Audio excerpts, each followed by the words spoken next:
meluap dengan rasa syukur karena kebaikan Tuhan, karena kasih setia Tuhan dalam hidup kami.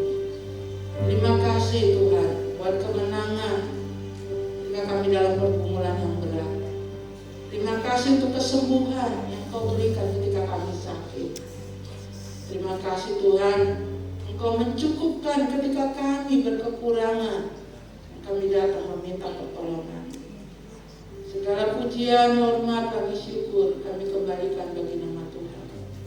Sekarang Tuhan, rasa syukur itu kami ungkapkan di rumah-Mu dengan menaikkan pujian sorak-sorai dari hati yang paling dalam. Didorong rasa syukur itu kepadamu.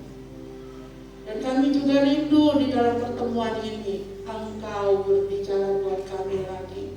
Engkau mengajar kami jemaat GBI Sola Gracia. Dewasakan kami Tuhan. Sempurnakan kami makin hari makin serupa ke arah Engkau. Dalam nama Tuhan Yesus kami siap diberkati. Dan kami tahu Roh Kudus Engkau sedang beracara di sini. Beracara atas hamba selaku gembala yang menyampaikan firman. Dan kepada seluruh jemaat-Mu Tuhan. Demikian juga jemaat yang sebentar sore akan melihat tayangan ini dalam program YouTube. Engkau juga melawat mereka. Terima kasih Bapak, kami siap diberkati dalam nama Tuhan Yesus. Haleluya, amin. Silakan jemaat kembali. Tuhan. Baik, saudara yang kasih, kita sudah menuntaskan pelajaran kita tentang Musa. Ya. Dan hari ini kita mau masuk di topik yang baru. Saya berharap semua pelajaran itu bukan sekedar jadi pengetahuan, tetapi benar-benar jadi pedoman dalam hidup kita. Saya bisa minta ambilkan air hangat kan?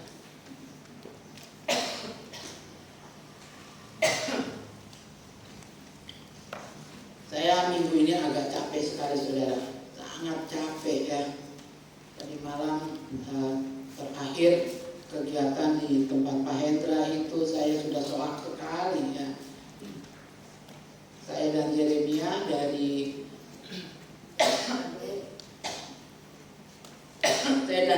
dari Dosai. Kami berangkat pagi jam 9 dan kami ke Dosai dalam rangka mengukur talut yang sudah selesai dikerjakan. Posisi rumah doa kita itu agak dibentuk di atas bukit, saudara. Ya.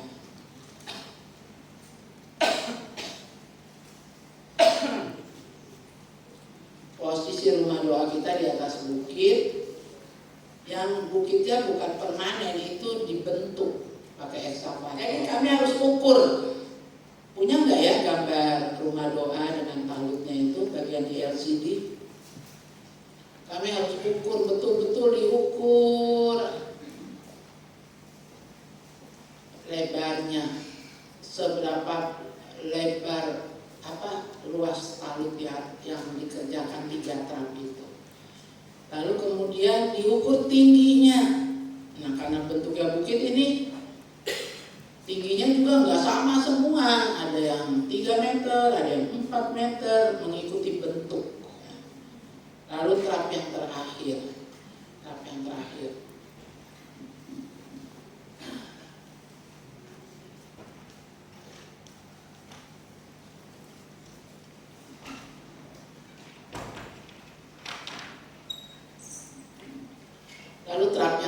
Dan saya tidak tahu cara menghitungnya. Yang tahu kepala tukang di sana hitungannya seperti apa, dan Yeremia. Mereka menghitung sama-sama. Dan kita harus membayarnya. Ya, tentu bukan dengan harga yang murah. Ya, kita sudah menghabiskan untuk materialnya saja sudah ratusan juta, saudara. Dan selama tukang bekerja dari bulan apa? Oktober ya. Oktober, November, Desember, Januari, Februari, ini bulan Maret, 5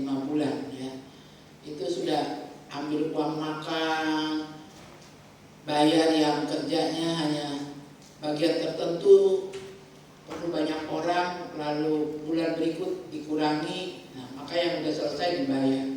Yang sudah dibayar aja untuk talut sudah 100 berapa kemarin? Berapa? 155 juta. Saudara masih terkejut ya? Banyak sekali 155 juta. Uangnya dari mana? Uangnya dari Tuhan. Lewat persembahan saudara, lewat perpuluhan saudara, lewat teman-teman di luar Sola Gracia, sahabat-sahabat saya yang nyumbang ya, yang memberi. Kami hanya menghitung sisa yang harus dibayar, lalu Yeremia kasih kesempatan yang mengerjakan di sana kepada tukangnya. Ini catatannya, Bapak hitung ulang dari awal, betul atau tidak hitungan kita berdua, saya dan Mama pulang, nanti ketemu lagi kita bayar sisanya. Ya. Begitu ceritanya saudara. Dan itu lahan masih kosong, itu lahan masih harus diolah. Kalau ke sana jam-jam 11 begitu di bawah terik matahari, wah pulang pasti gosong. Ya, mau pakai lengan panjang supaya nggak gosong, terasa panas. Dibuka dapat angin tapi pulang pasti gosong. Ya, bagian kulit yang tidak tertutup pasti akan gosong dan perih, pedis kayak ada jarum-jarum kecil. Saya tidak tahu kenapa di sana panasnya sampai menyengat seperti itu. Ya. Tetapi yang jelas kemarin kami duduk dengan yang memberikan tanah itu, keluarga pendeta Calvin. Kita semua bersuka cita. Sebab sebentar lagi di tanah itu, sekarang saja setelah rumah doanya jadi, ya itu setiap awal bulan sudah dipakai pendeta dari berbagai organisasi gereja. Mereka terhimpun dalam persekutuan hamba-hamba Tuhan Lebah Moi. Ya. Dari berbagai denominasi gereja, mereka sudah berdoa di situ. Itu sudah dipakai jadi rumah doa setiap bulan oleh hamba-hamba Tuhan, persekutuan hamba Tuhan Lembah Moi. Lalu rumah doa itu juga sudah dipakai kaum wanita GKI, ya, pemuda GKI, dan juga dipakai yang kita akan gumuli. Setelah talut ini selesai, kita akan pakai itu jadi rumah belajar. Rumah belajar ini apa yang diberikan? Melingkupi pembelajaran baca tulis itu. Karena selama saya bolak-balik di sana, kita bikin PAUD di sana, ya. Yang sangat menyedihkan buat saya adalah anak-anak kelas 6 SD, ya, kelas 1 SMP, wah mereka handal mengendarai motor, mereka handal bawa mobil, ya, bawa mobil yang belakangnya kosong untuk cari rumput, cari apa. Ini anak SMP kelas 1, kelas 2. Tapi begitu sore hari dengan saya bermalam, kita bikin pendalaman Alkitab, saya suruh gantian membaca. Keliling, satu orang satu ayat. Maaf dikata, bacanya masih A, I, U, E, O. Membaca Alkitab, ayat firman Tuhan, nyari juga bisa. Begitu didapat bacanya, karena aku mau, ini sudah kelas 6. Handal bawa motor, disuruh orang tua beli minyak tanah, cari rumput, bawa pakai motor. Tapi amat menyedihkan kualitas pendidikannya seperti itu. Itu sebabnya cucu saya Gracia, saya tarik dari sana. Saya titipkan di SD Gembala Baik. Saya takut kalau nanti dia tamat SD, dia baca akan seperti tadi. Karena kauku aku mau. Wah. Maka saya minta pengertian Berta dan suaminya. Saya bilang, saya ambil cucu saya sekolahkan. Kasihan kalau dia sekolah di sini. Di sini aja dengan tatap muka kualitas pendidikan tidak maksimal, apalagi di sana. Padahal di sana justru nggak pernah loh pakai daring ya. Di sana justru kayak gak ada COVID, sekolah jalan terus gitu. Nah itu keprihatinan saya. Akhirnya kita bikin seminggu 2 kali, nantinya sore hari ya jam 4 sampai jam 6 rumah belajar. Baca tulis hitung buat yang belum bisa baca tulis hitung, buat yang sudah tingkat SMP ya. Jadi dalam seminggu 2 kali itu, hari Selasa itu diberikan khusus pelajaran sekolah. Bahasa Inggris nantinya akan diajarkan ya. Lalu hari Kamis itu hanya khusus pendalaman firman Tuhan. Ya. Kalau di musola, kalau di langgar, kalau di masjid, sore hari pemandangan di Kota Jayapura saudara lihat. Anak-anak membawa buku, membawa Al-Qur'annya. Ya, belajar membaca Al-Qur'an. Saya mau menghidupkan itu juga di gereja. Tidak cukup hanya 1 kali, dalam 1 minggu anak belajar firman Tuhan. Sehingga nanti kalau dia sudah usia tamat SD misalnya, atau tamat SMP, dia sudah khatam baca Alkitab. Sehingga di usia SMP ketika disuruh cari ayat, dia nggak bingung. Disuruh baca, dia baca dengan benar. Dia tahu nabi-nabi besar, dia tahu nabi-nabi kecil. Dia tahu siapa yang menulis Kidung Agung, Mazmur, dan itu. Ya. Itu juga akan saya terapkan di sekolah minggu kita di sini. Dan puji Tuhan, rapat COVID terakhir, ya kemarin diturunkan dari Menteri Kesehatan, Menteri Dalam Negeri, Menteri Perhubungan, ya itu sudah ditetapkan ibadah bisa berjalan. 75%, tatap muka sekolah sudah kembali, seminggu dibatasi baru 2 kali, dan anak-anak sekolah minggu juga akan dilayani lagi di kelas oleh guru sekolah minggu mulai minggu depan. Mana koordinator sekolah minggu? Steli ya. Dan kita akan buka dengan program hari Rabu. Saya minta izin hari Rabu kirim anak-anak jam 4 sore mendengar Oma Gembala bercerita. Ya, sekali ya, nanti taruh di grup. Setelah hari Rabu kita buka dengan ibadah bersama, kumpul di dalam gedung gereja. Minggu depan waktu ibadah serahkan anak-anak dibawa sesuai usia, jangan dijadikan satu kelas dengan tetap memakai masker ya. Tolong ya koordinator sekolah minggu.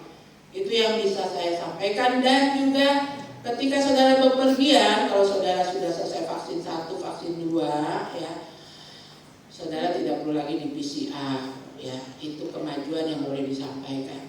Kita beri tepuk tangan dulu buat Tuhan. Dan tema kita hari ini adalah gereja berkarakter Kristus. Ya. Gereja berkarakter Kristus. Kita mau lihat Kolose pasal 2 lebih dahulu. Ya, saya minta tolong Jeremia sebentar.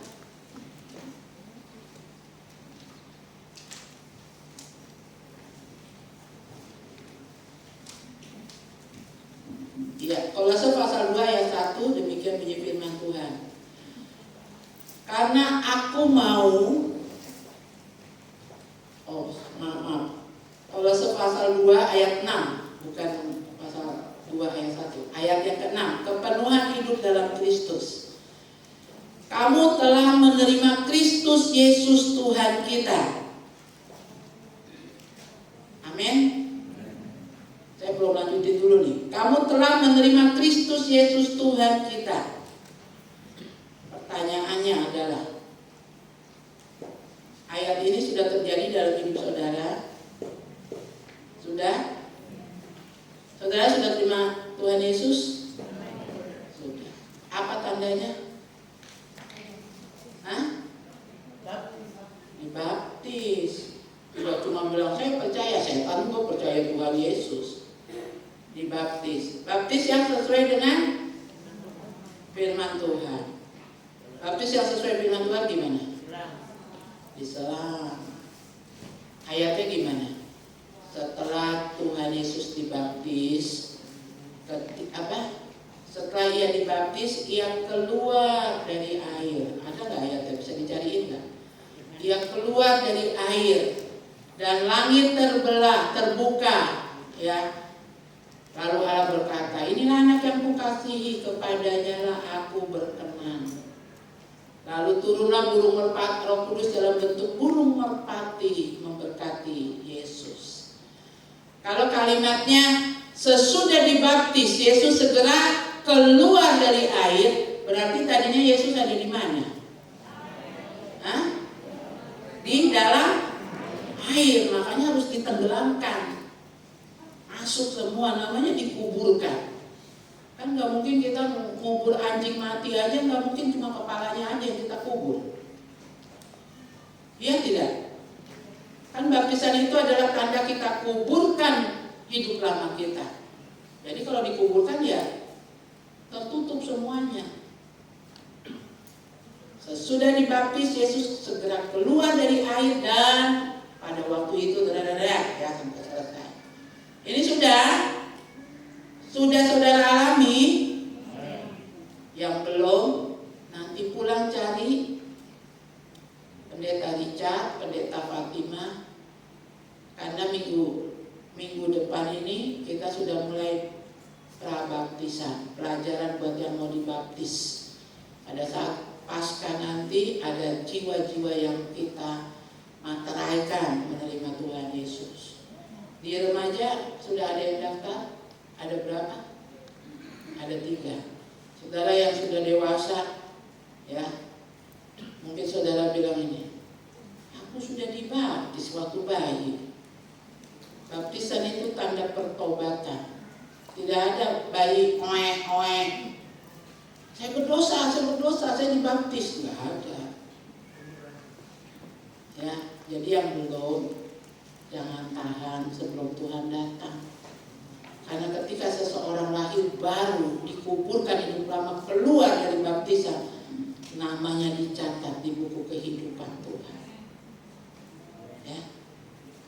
Oke, jadi penuhi dulu kriteria yang pertama. Kamu telah menerima Kristus Yesus Tuhan.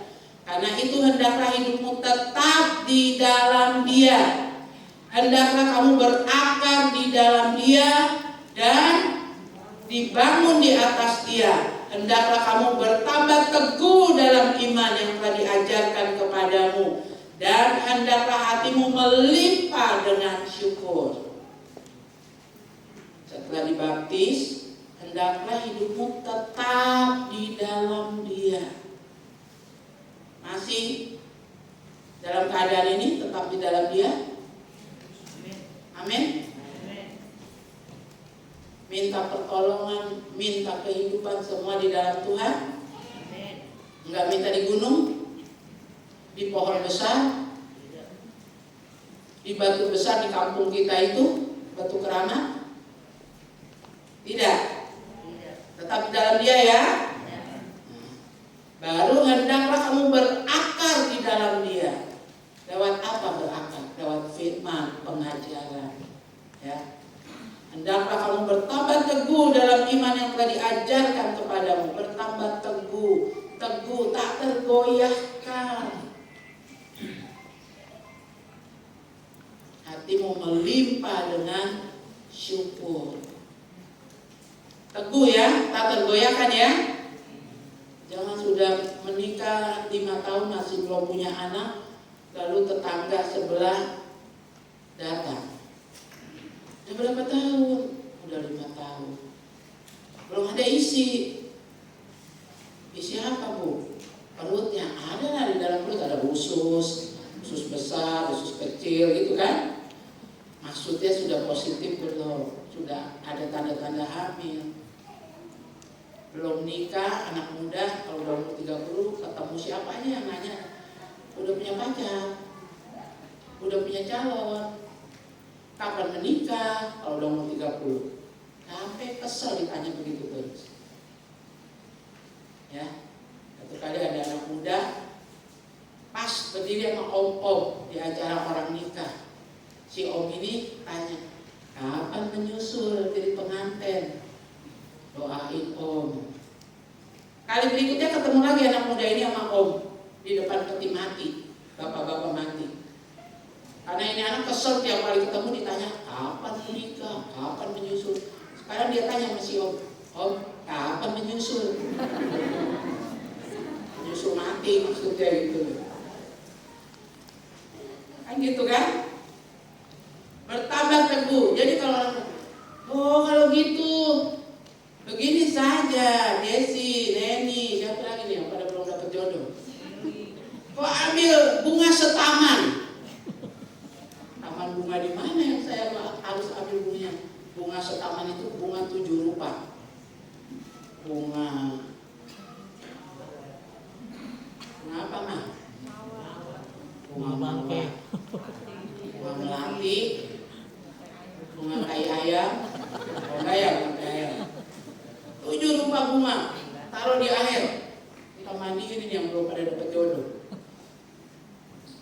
Itu bukan dari Tuhan, ya. Harus tetap teguh. Tuhan, aku percaya. Kata anaknya Pak Hendra kemarin baru ulang tahun ke 32 tahun. Semua yang datang nanya, udah punya pacar? Emang mau kasih? Ya, pangeran. Kalau ditanya gitu tuh deg-degan loh buat orang-orang yang usianya sudah harus menikah. Tapi tetap teguh bahwa jodoh itu datang dari Tuhan. Tuhan pasti kasih. Sudah tamat kuliah dipestain ditanya. Ketemu lagi, dia datang pesta waktu kita kuliah selesai. Udah dapat kerja. Pusing kan? Semua ditanya-tanya. Nanti kalau udah dapat jodoh, udah nikah, sudah punya anak belum? Beban hidup itu, ya. Dan ketika kita terbeban dengan banyak hal, kita bisa salah. Kita bisa mencari pertolongan pada yang salah. Oh, di sana ada yang bisa urut. Itu harus diurut supaya cepat hamil, cepat bisa hamil. Diurut, saudara. Habis diurut, maaf, tidak bisa kencing, tidak bisa buang air. Karena salah yang diurut, salah yang dikasih naik. Ini harus dikasih naik. Eko-ekonya benar, padahal udahnya jadi sakit semua. Ya. Tapi kita minta tetap punya keyakinan teguh sama Tuhan. Amin. Tapi harus tadi dimulainya begitu, terima Yesus dulu, biarkan dia masuk dalam hidupmu, ya. Lalu sekarang Kolose 3 ayatnya yang kelima. Karena itu matikanlah dalam dirimu segala sesuatu yang duniawi, yaitu 1, apa? Percabulan, kenajisan, hawa nafsu jahat, dan juga keserakahan yang sama dengan penyembahan berhala. Nilainya tuh sama dengan nyembah ilah lain gitu. Ya, anak-anak muda yang senang nonton bokep itu sama dengan kau sedang menyembah berhala. Menyembah berhala. Aku hidup di dalam Kristus, amin. Tapi kau punya Allah lain. Diam di dalam kamar, asik melet-melet sendiri, bikin TikTok. Itu menjadi satu keasikan dan selalu bikin yang baru. Tuh. Lalu 1 jam kemudian lihat yang nonton sudah 100. Wih, besok pakai lagi yang lebih seksi. Wan, tuh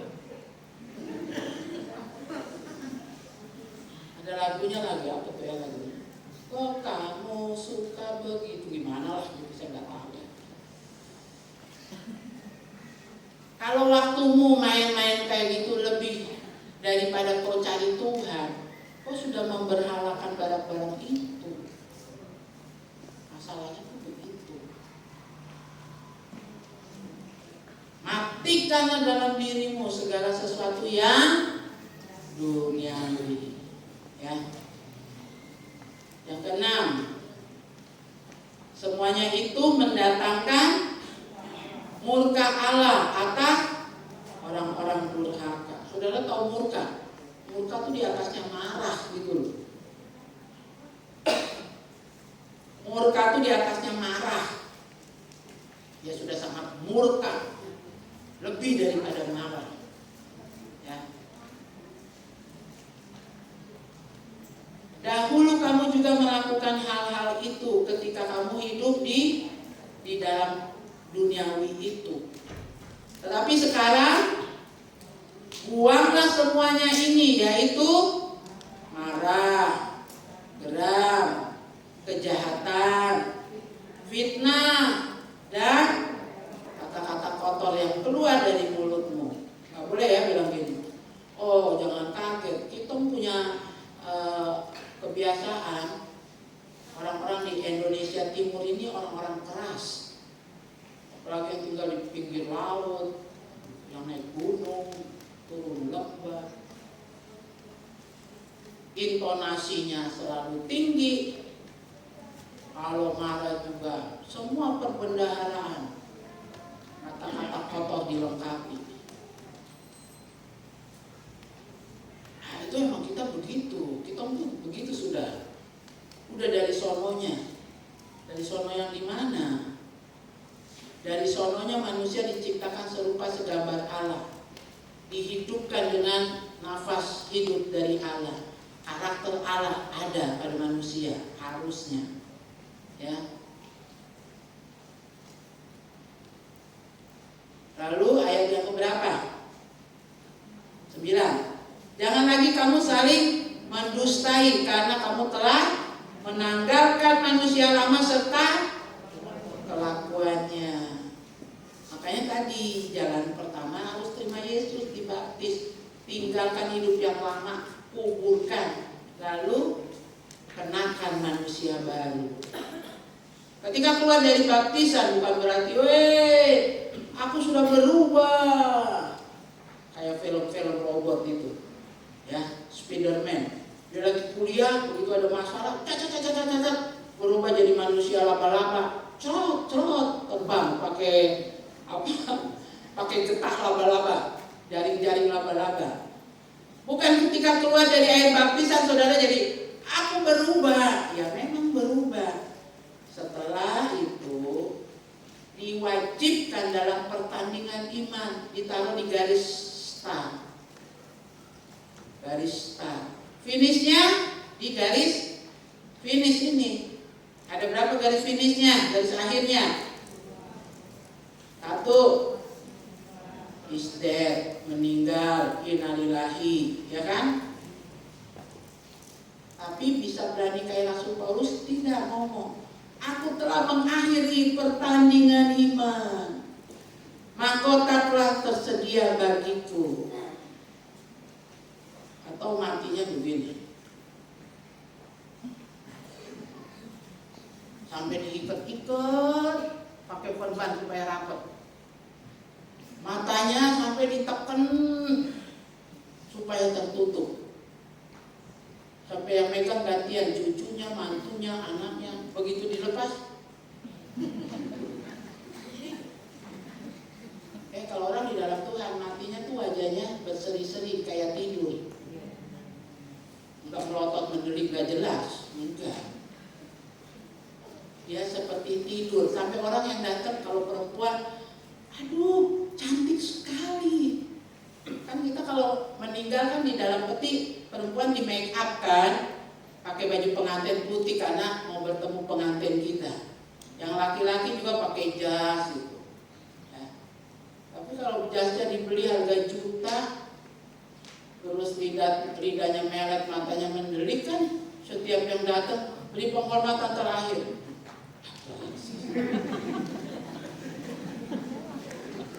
Begitu lihat,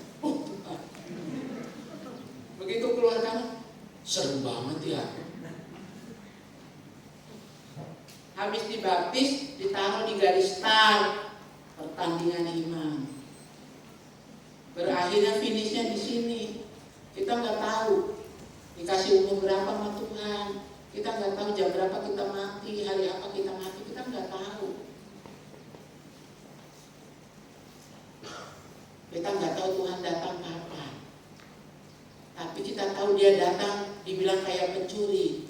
Pencuri datang nggak ambil piring rompeng, kaleng rompeng, yang diambil barang berharga. Jadilah yang barang berharga supaya naik di awan-awan, masuk dalam pertemuan di udara. Bagaimana?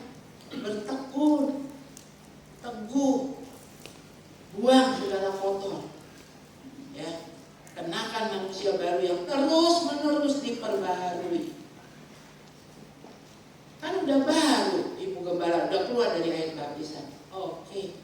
Tapi ayatnya dikatakan mengenakan manusia baru yang terus-menerus diperbaharui. Karena kamu nggak akan langsung sempurna berubah, tapi kau lagi berjuang iman di sini. Bisa jatuh 7 kali, orang benar jatuh 7 kali dia harus bangkit, karena ini terus harus dijalani. Diperbaharui.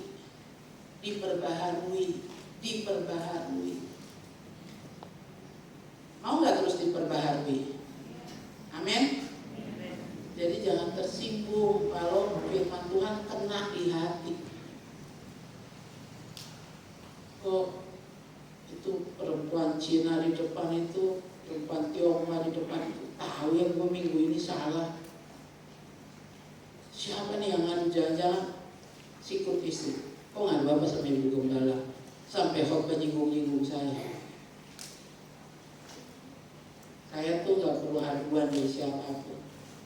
Saya tanya Tuhan, Tuhan temanya apa, topiknya apa, Tuhan mau apa? Sebelum ke saudara, saya juga koreksi saya dulu. Jadi bertobat ya, itu terus-menerus. Dengar firman, oh ini belum saya kerjakan, minta ampun Tuhan. Bertobat, lalu kerjakan. Diperbaharui menuju gambar kaliknya. Karena kita diciptakan segambar dan serupa dengan Allah, ya kan? Nah, terus ayat yang ke-11. Dalam hal ini tiada lagi orang Yunani atau orang Yahudi, orang bersunat atau orang tak bersunat, orang barbar atau orang skit, budak atau orang merdeka, tetapi Kristus adalah semua dan di dalam segala sesuatu. Mari jangan dibedakan karena warna kulit kita, fisik kita yang beda. Kita ini satu tubuh, Kristus jadi kepala, jadi yang sulung di antara banyak saudara. Ya, kita semua adalah pendatang. Kita datang, warga negara kita, kewarganegaraan kita adalah di surga. Kita hanya numpang lewat saja ini. Kita mau balik lagi ke surga. Ya. Jadi mari berjuang. Lihat di warga jemaat, karakter Kristus. Apa sih karakter? Karakter adalah seperangkat sifat yang selalu dikagumi, menjadi tanda-tanda kebaikan, kebajikan, dan kematangan moral seseorang. Ya. Dan orang bilang, umur sudah kepala 3, kepala 4, mestinya dewasa. Diajak bicara kayak anak SMP. Ingat, karakter ya. Secara etimologi istilah karakter berasal dari bahasa Latin. Karakter yang berarti tabiat, sifat-sifat kejiwaan, budi pekerti, sopan santun, attitude, kepribadian, serta akhlak. Ya. moral saudara gimana? Kan nggak mungkin seorang yang misalnya seusia Pak Hendra ya ketemu Grace, bisa saja kalau ketemu Grace, aduh terima kasih Grace, karena Grace dari jauh, Om Hendra, begitu dekat, terima kasih Grace panggil Om Hendra dari jauh. Om Hendra sayang sama Grace, ayo mau pilih es krim yang mana beli, nanti Om Hendra yang bayarin. Itu akhlak kelakuan benar. Tapi kalau Om Hendra, halo Ibu Papahan, cantik sekali hari ini, mau es krim yang mana nanti saya beliin.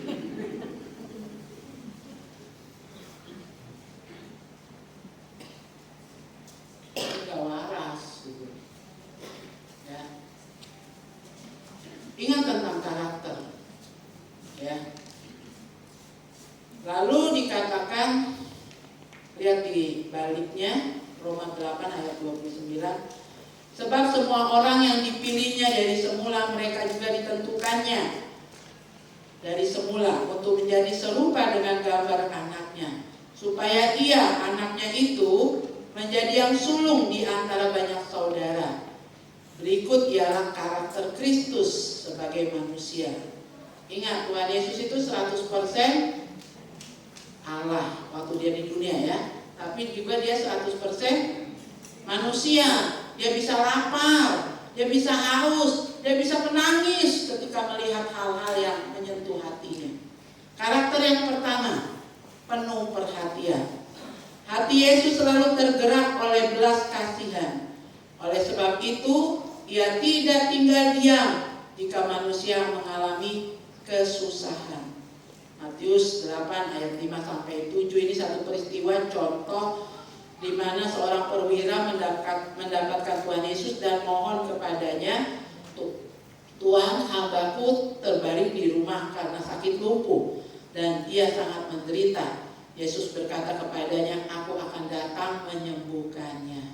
Ketika Yesus selesai berkhotbah untuk 5.000 orang yang terdaftar sebagai kepala keluarga, enggak dihitung istri yang dibawa dan anaknya, maka tergeraklah hati Yesus melihat orang banyak itu.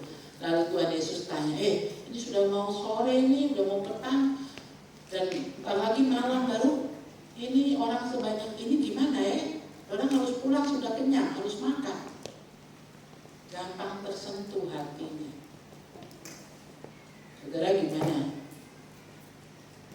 Udah punya belum karakter ini? Hah? Ada jemaat ini, Ibu, tolongkah kalau saya ngasih, nanti yang saya kasih malu atau tersinggung. Kenapa? Setiap kali dia ibadah, dia pakai baju batik terus, dan batiknya itu terus. Saya lihat-lihat kayaknya dia ukurannya L. Oh ya, sini Pak, saya kasih ke Bapak itu.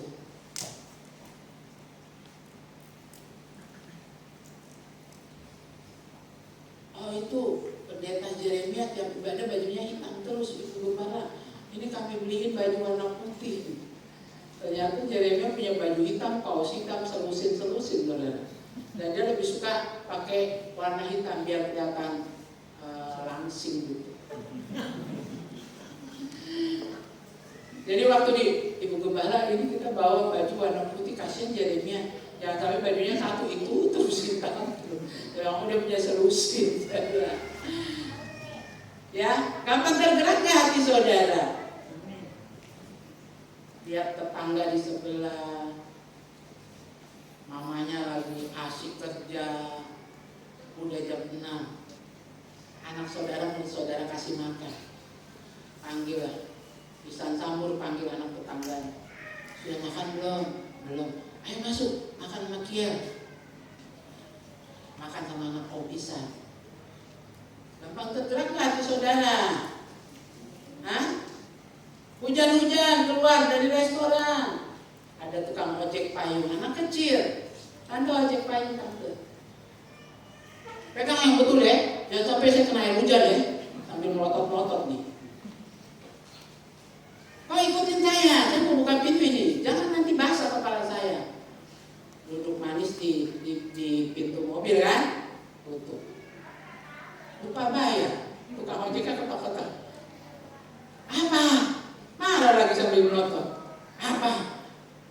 tante belum bayar. Oh, cari di bawahnya jendela pintu mobil. Mana tuang koin 50, 100. Begitu dikasih uang koin, anaknya ambil. Makan itu uang koinmu. Mudah-mudahan di depan nabrak. Tapi coba saudara habis dari restoran, berapa kau makan di situ? 300.000? Hampir 1 juta karena sekeluarga. Ambil 10.000 buat anak itu. Ini ya, beli bakso di sana. Dingin kan kamu kehujanan. Terima kasih bos, terima kasih bos. Umur panjang bos, umur panjang. Ya apa tidak? Dan saudara gak jadi miskin dengan ngasih seperti itu. Saya mempraktekkan itu dan saya diberkati Tuhan. Ayo punya perhatian. Jangan ngaku, aku anak raja, engkau anak raja. Di mana anak raja pelit? Raja yang kaya punya bumi dengan segala isinya kok. Bayar parkir korek-korek dari logam-logam.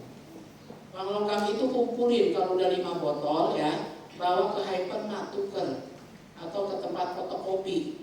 Bukan kasih orang-orang yang sudah kepanasan, parkirin mobil saudara. Yang kedua, hidup sederhana. Tujuan hidup orang Kristen untuk meneladani hidup Yesus. Yesus memiliki karakter yang sederhana dan mau hidup miskin. Ada lagunya gimana? Yang miskin diperkayai. Semua dibuatnya. Dia yang kaya jadi miskin karena saudara dan saya lahir di kandang. Semiskin-miskinnya kita, ada dari kita yang melahirkan di kandang? Nggak ada kan? Dia mati juga dalam rupa yang sangat hina. Di tengah-tengah kehidupannya dia jadi anak tukang kayu. Saudara gimana? Rasul Paulus yang kaya raya, keturunan ningrat, kuliah di universitas yang paling termahal, terhebat, lulus dalam cum laude. Apa yang terjadi? Dia katakan Filipi 4 ayat 11, 12. Kukatakan ini bukanlah karena kekurangan, sebab aku telah belajar mencukupkan diri dalam segala keadaan. Aku tahu apa itu kekurangan dan aku tahu apa itu kelimpahan dalam segala hal dan dalam segala perkara hidup. Tidak ada sesuatu yang merupakan rahasia bagiku, baik dalam kenyang maupun dalam kelaparan, baik dalam kelimpahan maupun dalam hal kekurangan. Cukupkan itu. Kalau cukup punya sepatu hitam, sepatu coklat, ya, sepatu apa lagi? Karena kalau udah punya sepatu hitam satu aja perempuan, laki-laki ya. Kok pakai baju apa saja dengan sepatu hitam itu udah memenuhi standar orang berbusana, berpenampilan. Betul. Apa keuntungannya kalau kau ganti, kau miliki koleksi satu lemari, sepatu hitam, sepatu kuning, sepatu oranye, sepatu hijau, sepatu coklat, sepatu abu-abu, sepatu apa? Kau nambah dekat dengan Tuhan dengan itu semua. Kadang kita ini gak bersyukur gitu loh dengan apa yang kita punya sepatu kita ini. Aduh, ini cuma merek apa ini yang saya pakai, gak sampai 200.000. Terus kita mulai marah sama suami, kasih saya duit dulu, sepatu saya ini cuma satu ini. Suaminya bilang, nggak penting, emang orang kalau di gereja mau lihat kok ganti sepatu atau enggak tiap minggu. Sudah pokoknya kasih saya uang. Suami yang sabar, sudah sana, puasin sudah, pergi ke mall. Belum sampai di mall ya, lihat orang lumpuh duduk di tangga-tangga mall, kakinya dipotong. Di situ lo baru tahu, terima kasih Tuhan sepatu gue cuma satu hitam. Karena ada orang yang gak bisa pakai sepatu. Amin. Itu loh, belajar mencukupkan. Kecuali kalau saudara dengan pakai sepatu itu tinggi haknya, melamar pekerjaan, akhirnya saudara diterima karena satu ruangan dengan saudara masuk tak tok. Siapa yang datang? Karena sepatu yang saya punya nggak ada haknya, kayak sepatu di dalam rumah saja. Ini mau melamar pekerjaan pakai baju resmi, silakan. Tapi itu juga nggak jadi hal yang mutlak saudara pasti diterima di perusahaan itu, tidak. Belajar mencukupkan, ya, belajar mencukupkan. Oh, kalau udah ada sayur, standarnya ada lauknya ikan, ya, ada pisang, pepaya misalnya, buahnya, minumnya ada, ini sehat keluarga kita. Tapi ini duit lagi banyak, mari kita beli sayur bayam, sayur kangkung, sayur kol, lalu babi kecap, babi rica, ayam kecap, ayam bakar, ekor kuning di kuah. Itu sudah berlebihan. Mari yuk belajar punya karakternya Yesus. Diikuti oleh Rasul Paulus, aku belajar mencukupkan diri. Amin. Yeremia bilang begini di acara nikah anaknya satu orang pejabat. Pejabat semua duduk di meja bulat. Tamunya sampai ribuan. Besok kalau saya nikah jangan banyak-banyak kayak gitu ya.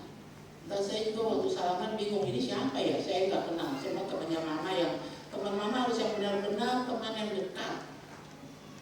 Wah, kalau Jeremia udah bicara mau nikah, sudah udah mulai bayangan. Ntar lagi Bapak Gembala ini akan ada istrinya. Oh, yang amin cuma 3 itu. Namanya nggak sayang Jeremia. Yang terakhir, karakter yang terakhir, Yesus berani, ya. Bagaimana dia menegur kesalahan orang. Petrus itu pernah dibentak, dia kau setan. Bukan Petrusnya yang setan, maksudnya setan yang ada di Petrus. Gitu, ya. Tuhan Yesus pernah di sini dalam dikatakan dia menjungkir balikan orang-orang yang berdagang di bait suci. Ini pernah terjadi sebenarnya dalam hidup Tuhan Yesus. Jadi marah tapi pada tempatnya. Saudara, bagaimana? Dunia aja punya istilah berani karena benar, takut karena salah. Di kantor ada terjadi masalah korupsi, kehilangan. Saudara tahu siapa yang mencuri. Gue cari aman lah, mendingan gue diem aja. Saudara jadi orang yang seperti itu. Saya tahu dia nggak benar, tapi saya nggak berani mengingatkan. Ingatkan, kalau saudara lihat hal yang salah, perbaiki. Bahkan kalau saudara yang melakukan kesalahan, perbaiki, bertanggung jawab. Jangan 3 orang dikasih tugas dalam satu tim, lalu ada kesalahan dalam pekerjaan. Siapa yang bikin ini? Saya suruh bilang sama kau baru. Kalau udah di depan pimpinan, nggak ada lagi. Kau yang bikin ya, kau yang bikin. Siapa ketua tim? Saya. Kenapa ini terjadi kesalahan? Yang pertama saya minta maaf. Pimpinan, saya minta maaf. Izinkan kami keluar, kami bicara dulu kesalahannya di mana. Kami akan perbaiki. Bukan, kamu sih. Saya ini jadi gembala. Ibu, maaf, Ibu Pendeta Elizabeth. Ini jemaat Ibu ada di Polsek ya? Oh bukan, siapa namanya? Bapak misalnya, Bapak Anton. Tidak ada di Sulawesi nama Bapak Anton. Tapi ya Bu ya, misalnya nih Anton sampai, aduh apalagi Anton sampai, nggak ada itu, nggak ada, nggak begitu. Datang saya ke polsek. Kenapa? Ini loh Bu, ketangkep bawa narkoba misalnya. Jadi prosesnya bagaimana Pak? Apa masih bisa saya bawa pulang, saya nasihati, saya gembalakan? Begitu, harus berani. Saya punya atasan, Bapak Pendeta Sumilan. Saya salah. Bu, gimana sih? Ibu ini kan ketua diklat. Ini belum ada siapa yang mau diikutkan diklat untuk jadi PDP, pendeta pembantu. Dari pendeta pembantu ke pendeta muda. Masa sih Pak? Saya udah bikin kok, saya kasih ke sekretariat. Gak ada nih, belum ada di saya.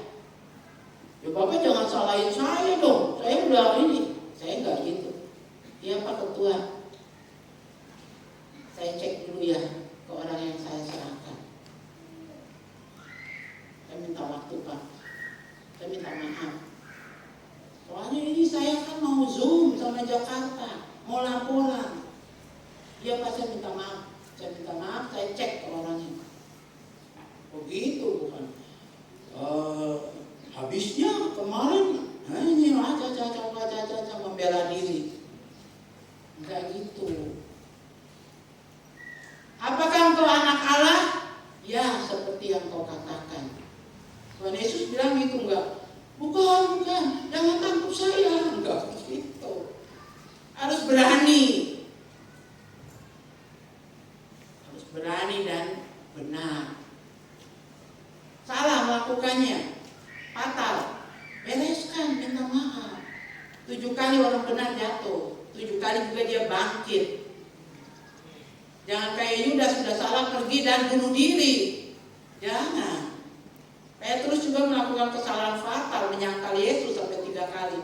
Tapi dia memperbaiki diri, mempertanggungjawabkan, dia berubah, dan kemudian apa yang terjadi? Dia jadi rasul yang militan, mati disalib, kepala di bawah. Masih banyak karakter teladan dari Tuhan Yesus. Hari ini kita belajar 3 dulu, ya. Yang pertama penuh perhatian, yang kedua hidup sederhana, yang ketiga berani.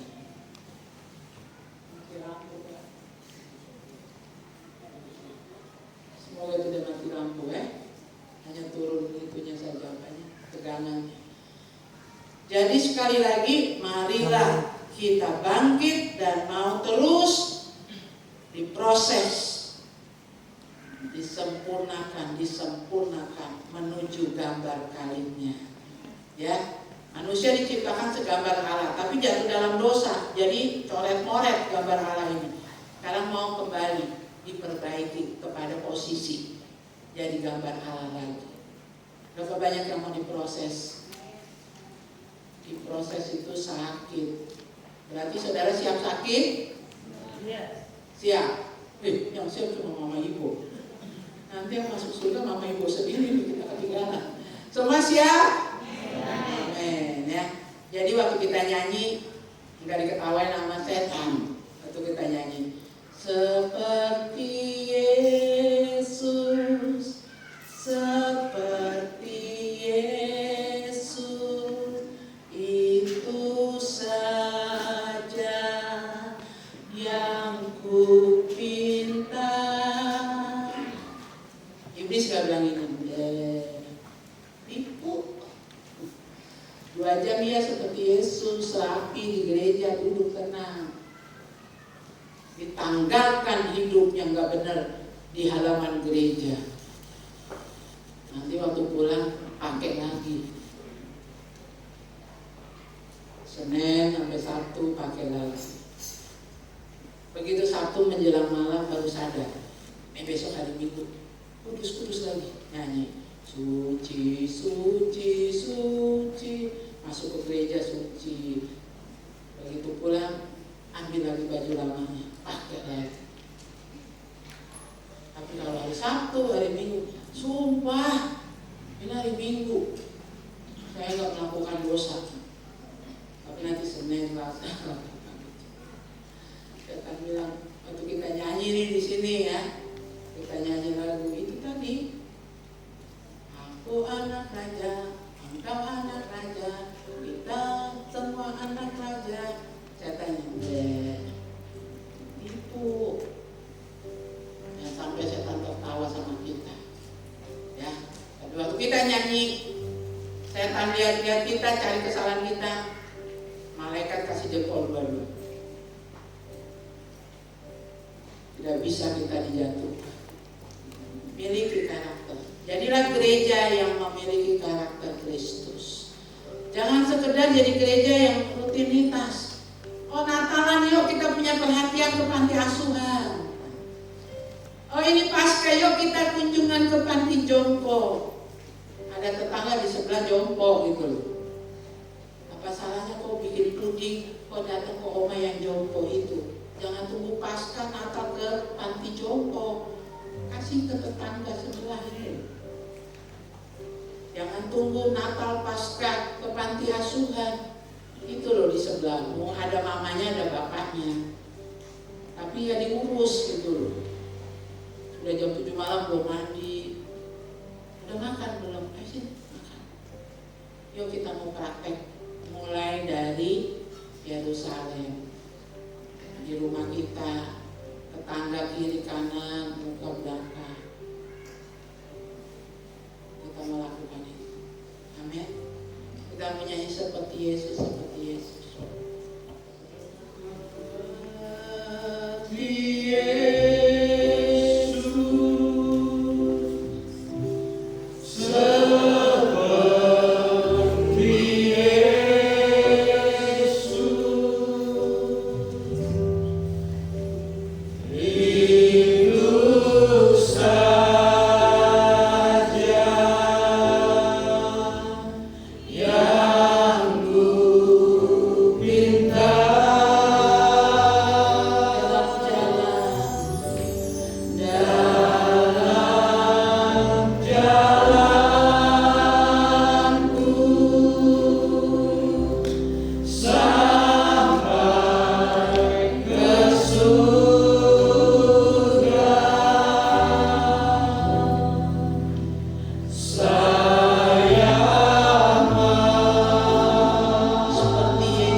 Bagaimana saya sebagai gereja Tuhan, gereja yang sesungguhnya memiliki karakter Kristus, penuh perhatian kepada yang lemah, yang papa, yang butuh pertolongan. Taruh itu di hati saya.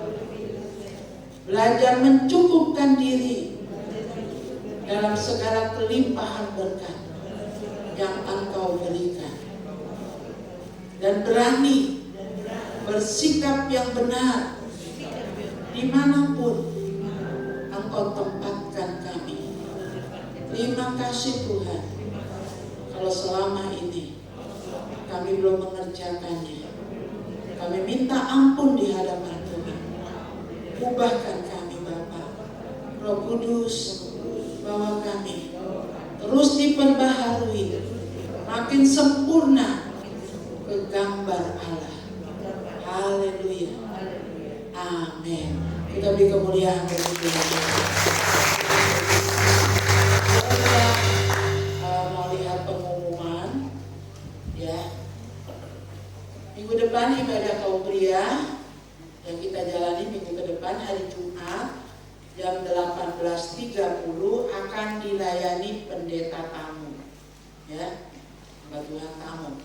Lalu hari Sabtu ibadah kaum wanita jam 10 dan latihan musik hari Sabtu jam 16 jam 4 sore. Kemudian hari Sabtu itu juga ada Sabtu ceria ini kita alihkan di hari Rabu tadi, ya. Hari Rabu kita ibadah jam 4 dan hari Minggu anak-anak sudah bisa diambil dibawa ke kelas sekolah minggu, ya. Jadi program YouTube-nya hari Sabtu depan sudah ada, ya. Oke, itu saja. Dan hari Minggu kita ibadah raya 3 kali, jam 8, jam 10 dan secara online atau dengan YouTube buat yang tidak bisa ibadah, ya, dalam perjalanan dinas atau dalam keadaan lemah tubuh, ya, bisa ikut jam 5 sore lewat program YouTube. Itu pengumumannya. Kita akan memberi persembahan. Namun sebelumnya mungkin saudara bertanya-tanya, ya, dengan spanduk kita di belakang ini. Apa yang sedang kita kerjakan di sebelah dalam membangun permanen kelas PAUD itu kita informasikan ke pemerintah, ya, dan diresponi sama Pak Wali Kota, ya. Mana ya foto hari Jumat kemarin Pak Wali Kota datang itu.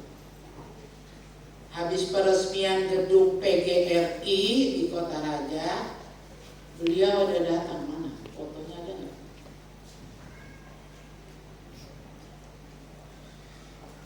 Beliau ada datang, lalu secara simbolis isi slop fondasi bagian akhir, ya. Dan ada mungkin kalau di tempat lain ada prasasti pembangunan, tapi saya nggak bikin prasasti.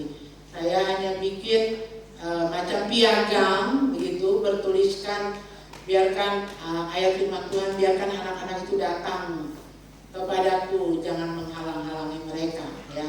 Ditandatangani di dalam nama Bapa, Putra dan Roh Kudus, ditandatangani oleh Bapak Wali Kota, ya. Dan ya beliau lihat semua yang sedang kita kerjakan, makan siang sama-sama dengan beberapa tim doa, Pak Hendra, majelis yang hadir, Pak Markus Seba, ya, Bapak Nathanael Jumadi yang mengerjakan bangunan, ya. Itu beliau makan sama kami, cerita cukup agak lama. Ada fotonya nggak? Ada. Jadi lalu kemarin hari Sabtu pagi Pak Wakil Wali Kota juga komunikasi sama saya.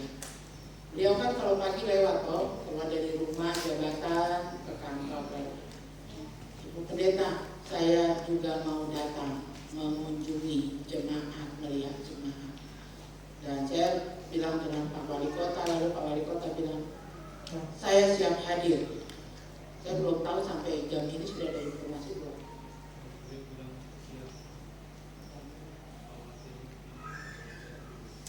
Pak Wakil dan Wali Kota sudah komunikasi siap di sini. Beliau tanya ibadah kita jam berapa? Jam 10 sampai setengah 12 saya bilang, ya. Jadi Bapak bisa datang setelah itu. Kalau Bapak mau ikut ibadah, Bapak datang jam 10. Tapi beliau kan penatua di Peniel, beliau selesaikan tugas pelayanan di sana baru bergeser, itu bicara ke sayanya seperti itu. Ya, saya minta tolong lagi ke Jeremia, bilang Bapak kami sudah siap untuk acara Bapak. Jadi beliau meluncur ya. Ini harus komunikasinya harus terus, soalnya kalau hadirnya orang pemerintah kita harus informasikan. Ya. Jadi seperti itu. Ini waktu kunjungan hari Jumat. Ya. Ya, saya bilang saya rindu ada Bapak Wali Kota, ada Bapak Wakil, 10 tahun dalam kepemimpinan beliau. Betapa sukacitanya kita bisa sebelum bulan Mei berakhir bisa ketemu dengan beliau di sini. Kita berdoa untuk pemakaian Tuhan selanjutnya dalam kehidupan mereka, ya. Dan kita bersyukur 10 tahun apresiasi perhatiannya kepada jemaat di sini, kepada pelayanan PAUD-TMI yang berjalan dengan baik, begitu. Itu saja yang bisa saya informasikan. Jadi selesai memberi persembahan, Bapak Ibu jangan pulang dulu ya.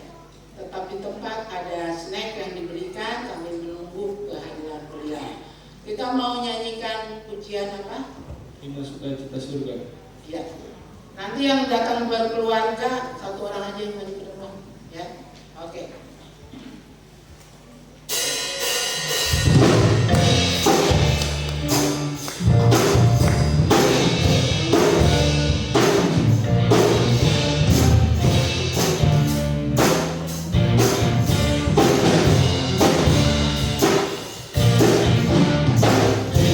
Sukacita surga, itulah kekuatan bagi jiwa.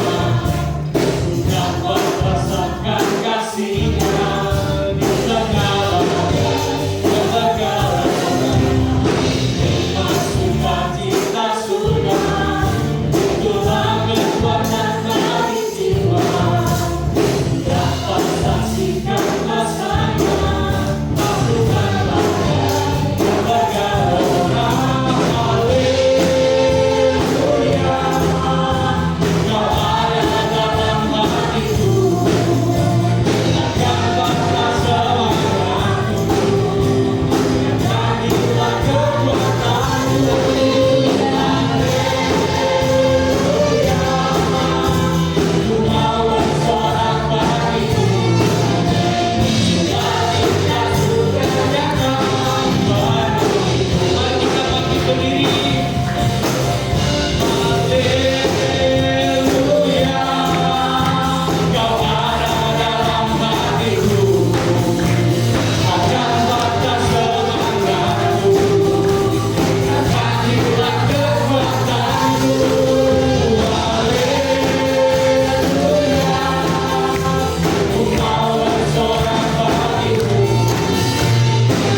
siap Tuhan untuk pulang menjadi pelaku-pelaku firman. Karakter Kristus ada pada kami sebagai gereja yang hidup, yang bergerak di tengah masyarakat luas. Bapa di dalam surga, kami berdoa Tuhan untuk ibadah yang kami sudah kerjakan. Dan hakikat dari ibadah ini menjamah tiap pribadi kami, mengubah hidup kami makin serupa ke arah Engkau.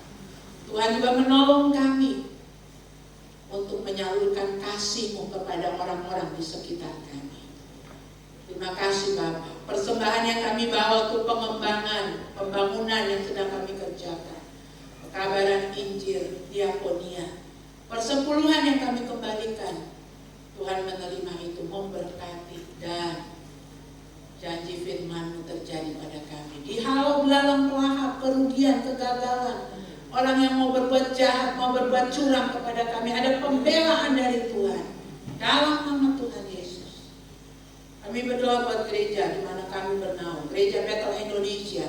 baik untuk tingkat kota Jayapura, tingkat provinsi maupun di Indonesia, dari Sabang sampai Merauke, di mana ada pekabaran Injil, perintisan jemaat, hamba-hambamu, Engkau memberkati dan Engkau melindungi.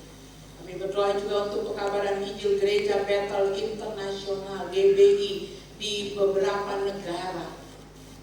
Kami berdoa Bapa, biarlah semua dilawat oleh Tuhan, jiwa-jiwa dimenangkan. Kami berdoa juga Tuhan untuk perlindungan-Mu, penyertaan-Mu bagi kota kami Jayapura. Kedamaian, keamanan, kebebasan untuk beribadah, kebebasan untuk bekerja, karena keadaan yang damai di kota ini. Kalau bukan Tuhan yang berjaga-jaga, sia-sia TNI, polisi berjaga-jaga. Sebab itu perintahkan malaikat Tuhan mengepung kiri kanan muka belakang, utara timur selatan dan barat Tuhan. Kota kami, tanah Papua, bangsa negara kami Indonesia, kawal dengan pasukan malaikat Tuhan, sehingga walaupun kami tidur, malaikat tetap berjaga-jaga. Terima kasih Bapa di dalam surga. Kami berdoa untuk kekasih-kekasih yang ada di dalam perjalanan dinas, tugas di luar, yang sakit di rumah, Engkau jaga, Engkau lindungi. Sembuhkan yang sakit, pertemukan kami dalam ibadah yang akan datang. Pada akhirnya saudara-saudara yang kekasih, mari arahkan hidup kita kepada Tuhan. Bawalah hakikat dari ibadah yang kita kerjakan. Hiduplah di dalam kebenaran firman Tuhan. Biar kiranya kasih anugerah Allah Bapa melimpah atas saudara dan saya. Kasih Tuhan Yesus Kristus dalam persekutuan Roh Kudus-Nya dari siang ini tiap-tiap hari menyertai kita sampai ke garis akhir yang Tuhan tetapkan. Maranatha, haleluya, amin. Kita beri kemuliaan bagi Tuhan.